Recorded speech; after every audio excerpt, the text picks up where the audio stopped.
an Atlanta-based nonprofit focused on the needs of inner-city youth and families in the community I came to call home.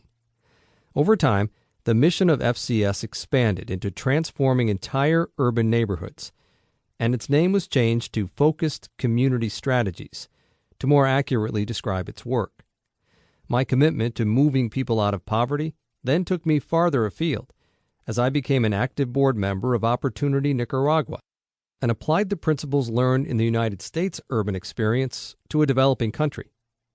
The insights I have learned through this work, through project after project both here and abroad, are counterintuitive. The truths I have learned are counterintuitive. For example, I believe now, as I did when I wrote Toxic Charity, that the only effective charity is the kind that asks more from those being served rather than less. Asking more sends an affirming message to the recipient that he or she also has something of value to offer. It's easy to get discouraged about all the poverty in the world. After all, Christ himself said, "The poor you will always have with you." Matthew chapter 26, verse 11, and elsewhere. As a result, we may feel helpless in the face of trying to solve the problem of global destitution. But in this book, I will offer inspiring new avenues that are open to us for making true and lasting change, especially through the use of social enterprise.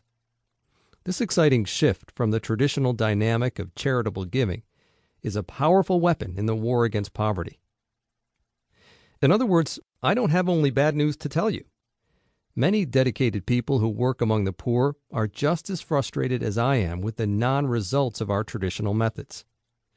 Many of them are pioneering new models of charity, ones that keep their eyes focused on what truly makes a difference. I will talk about these new models and how we can support them throughout this book. Following their lead is how we can best detox our toxic charity. The work I have done in the past, and much of what I discuss in this book, concerns organizations that work with giving, but I will also outline how you, as an individual, can bring about meaningful change in the world and in the lives of others.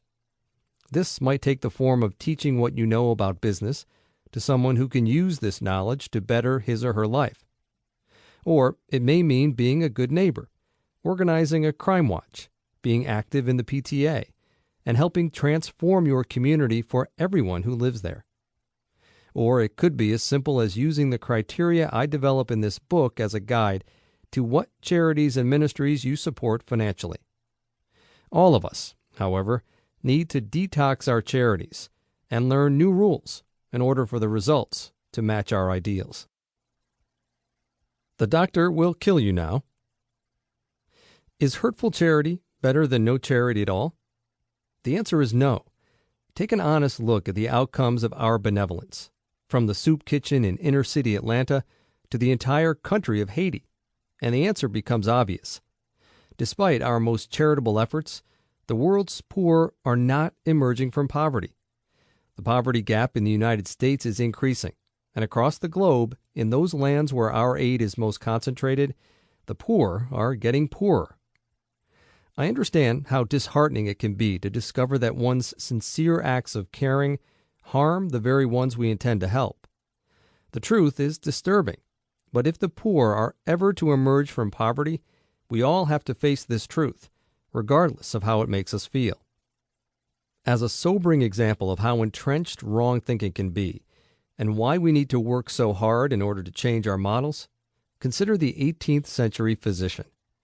Back then, medical doctors were taught that the time-honored practice of bloodletting would help cure sick patients by removing bad or stagnant blood.